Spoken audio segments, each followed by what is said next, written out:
विश्वास वही, रफ्तार नहीं। नमस्कार, आप देख रहे हैं प्रभात खबर। अगस्त के महीने ने हमसे भारत रत्न पूर्व राष्ट्रपति प्रणब मुखर्जी को छीन लिया। उनके जाने के बाद भारतीय राजनीति में एक बड़ा खालीपन रह गया। उनकी कमी हमेशा खलेगी। प्रणब मुखर्जी के जाने के बाद उनकी कई कहानियां हमेशा हमारी यादों में जिंदा रहेंगी। ऐसी ही एक कहानी हिंदी भाषा से जुड़ी है। दरअसल अक्टूबर 1984 में कोलकाता से दिल्ली जाने वाली इंडियन एयरलाइंस के विमान में मौजूद लोगों को इंदिरा गांधी के गुजरने की खबर मिली।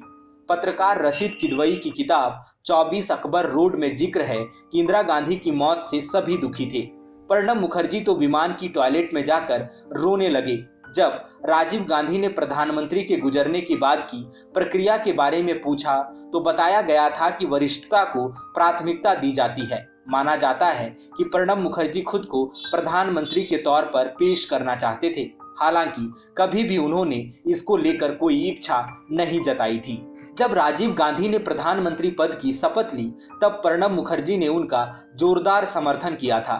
राजीव गांधी ने चुनाव जीतने के बाद मंत्रिमंडल का गठन किया। ना ही कैबिनेट और ना ही कांग्रेस कार्य समिति में प्रणब मुखर्जी को जगह दी गई। ऐसे दावे किए जाते हैं कि सोनिया गांधी के प्रधानमंत्री पद को ठुकराने के बाद भी प्रणब मुखर्जी को पीएम पद का सबसे बड़ा दावेदार माना जाता था। हालांकि राज्यसभा में कांग्रेस नेता मनमोहन सिंह को पीएम पद के लिए चुना गया। खास बात यह है कि अपने 5 दशकों के राजनीतिक जीवन में प्रणब मुखर्जी ने प्रधानमंत्री के पद को छोड़कर सभी बड़े पदों पर काम किया था।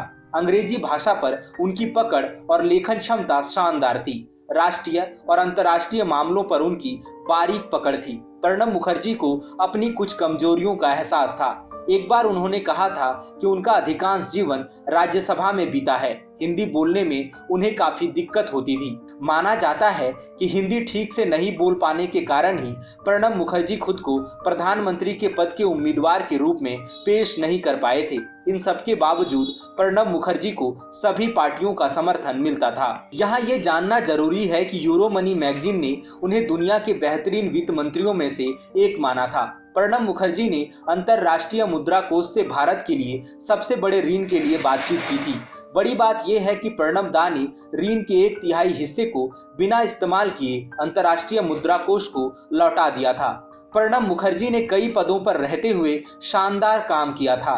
हर दल के नेता उनको पसंद करते थे, लेकिन हिंदी पर अच्छी पकड़ नहीं होने के कारण प्रणब मुखर्जी देश के प्रधानमंत्री नहीं बन सके। हमारी खास पेशकश में इतना ही। बिहार, झारखंड समेत देश दुनिया की तमाम बड़ी अपडेट्स के लिए देखते रहिए प्रभात खबर। धन्यवाद। प्रभातखबर.com, विश्वास वही, रफ्तार नहीं।